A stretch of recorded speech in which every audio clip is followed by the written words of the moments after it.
What's up, guys? It's Gaz. Welcome to the Warframe video. So today it's going to be another discussion of a recent forum post that just came out like a half hour ago. So we're going to be going over that. It's going to be briefly going over some changes that are coming to the game. It was made by Rebecca, aka Space Mom.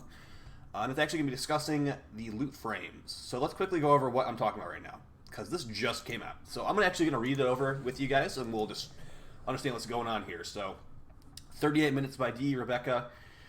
Okay, so the post will get long, so get comfortable. It has 3 parts discussing the mod drop chance booster, the 3 paths, and the loot frames. It will cover the issues that some players have been raising about correlation between a mod drop booster and the adjusting of loot frame abilities earlier this year, which was removed. So if you didn't know this, it used to work where you could have a Necros and a Hydroid in your squad, and then say you killed one like heavy gunner with Hydroid Tentacle, and you have the Pilfering Storm augment on. It's going to give you a guaranteed extra loot drop by killing with a Tentacle. Or it dying on the tentacle. It's something like that. Dying on the tentacle, and then Necros rolls, like, I think it's a 65% extra chance at loot additionally. Those used to work on the same dead body. They nerfed that, so it doesn't work on the same dead body anymore. Now you have to, like, bring, like, Ivara, and it was hardly even worth bringing Ivara. But now they're reverting that, guys. They're going to make it so Necros and Hydroid's loot abilities can stack on top of each other on the same dead body now. That's the gist of this. Let's continue, though. The mod drop booster has existed in Warframe's dev build for 6 years. We originally had plans to release it with other boosters, then Twitch drops. As Prime Access continues, many players have requested more diversity in the boosters added. We started planning the addition of bonus boosters with Atlas Prime without changing the established price structure. The first bonus being a 7-day mod drop chance booster, which doubles a killed enemy's chance to drop a mod in existence, is in no way associated with the loot frame abilities. So, we'll go over why I think they ended up eventually changing this, but we'll keep reading. Part 1, the mod drop chance booster. The first mistake. In their words, the first mistake. Players only hearing about it in a news article subline. Yeah, that was really bad. Like, the only way we'd ever heard of it, it's like, we found the Atlas Prime webpage or whatever, and it's like, bonus drop chance booster. And everyone's like, what the heck? And then it starts swirling in their head. All the negative, they're like, okay, well, oh wait, they nerfed the loot frames. Loot frames. All right, gotta tell everybody about it. Gotta get this narrative going around. And it is true. It is true that the loot frames are still nerfed right now. But once we're done with this article, they'll probably be done being nerfed. Part 2, the free paths. The second mistake, not committing and clarifying the free availability. So if you guys weren't paying attention to this like every step of the way, like you probably shouldn't. It's not worth your brain power to pay attention to this stuff every step of the way.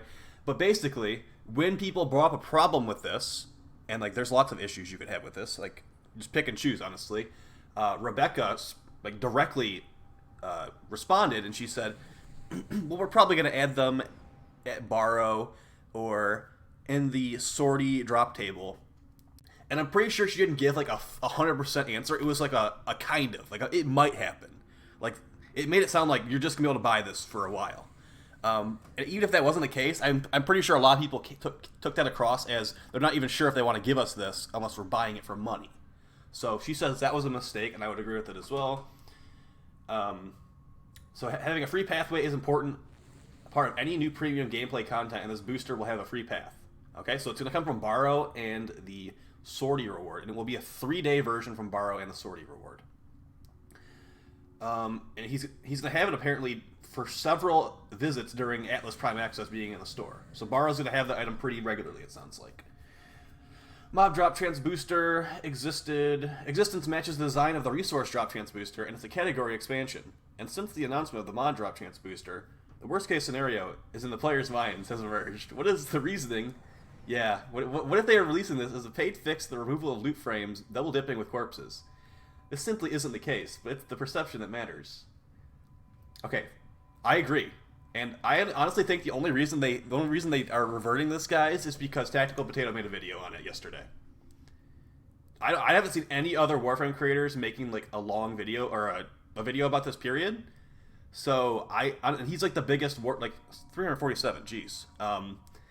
He's the biggest Warframe YouTuber, and he's like the only person I've seen make a video on this, guys. So I think him making that video lit the fire under their butts, and they're like, oh, okay, well, maybe we should actually pay attention to all these people saying this stuff. We'll go over the Condition Overload Drop Chance Booster in a second. Okay, let's move on to Step 3. And it's the third mistake, guys. Not providing closure on the loot frame changes from the Jovian Concord. We are restoring the loot mechanics to what they were before the Jovian Concord. Warframe loot abilities will, again, be able to yield multiple drops from the already looted corpse. So yeah, when they did these changes in the patch notes, guys, it was I think it was listed under fixes, actually. It wasn't even, like, listed under changes. That might be wrong, but I'm pretty sure that's how it was. And then, like, first one follow-up, the next day they're like, oh, we're not changing it. We're not changing it back. It's just going to be like that now. They get the clarification. That's getting reverted because people are starting... honestly, I'm feeling like people were trying to start boycotting the Prime Access. I was almost at that point. I'm like, okay, it's like Mastery Fodder Prime Access, and it's got this drop chance booster that, like, a lot of people really don't like, and I think it's kind of teetering on... not pay to win, but...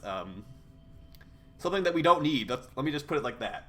And yeah, I think people are honestly boycotting it, and that's going to be affecting their money. And the Prime Access is how they make a lot of their money. They've said that in the past. Most of their, or maybe not most, but a lot of their cash comes from Prime Access sales and maybe Tenogen. But yeah, now we know. Okay, now we know. That's how we can get things fixed. Twitter also helps. Okay, looting abilities serve a very singular purpose, to loot, and when they all stack on the same corpse, they become the only choice for loot seekers. This puts players in a bit of a position of deciding whether or not to bring loot frames that have the best looting abilities rather than anyone else. Our interactions with the change were to alleviate that, so they want to increase player choice. But ultimately, we are reverting it in an effort to eliminate bad with all these two items that are related in any way. So they're literally changing it just so people stop being mad.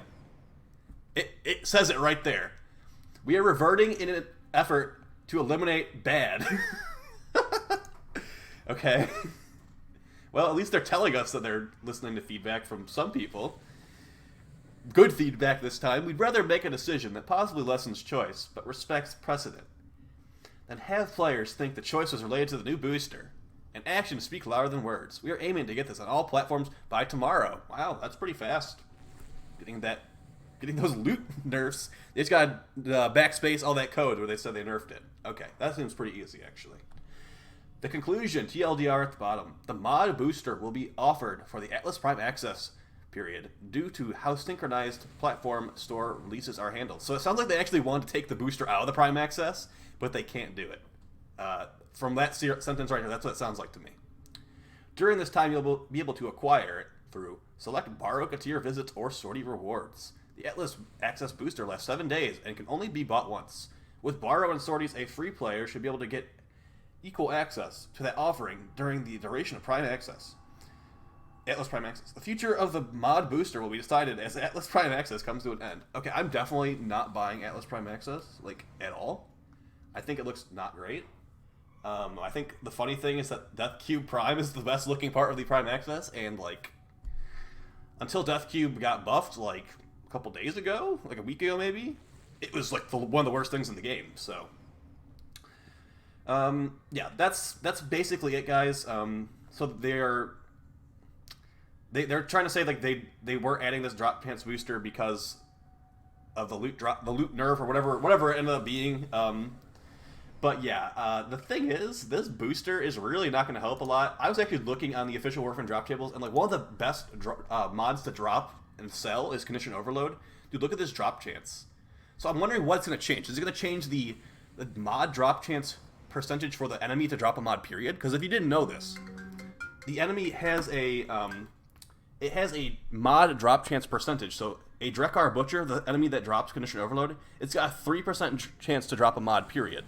So I'm guessing the booster will affect that and make it a 6% chance to drop a mod.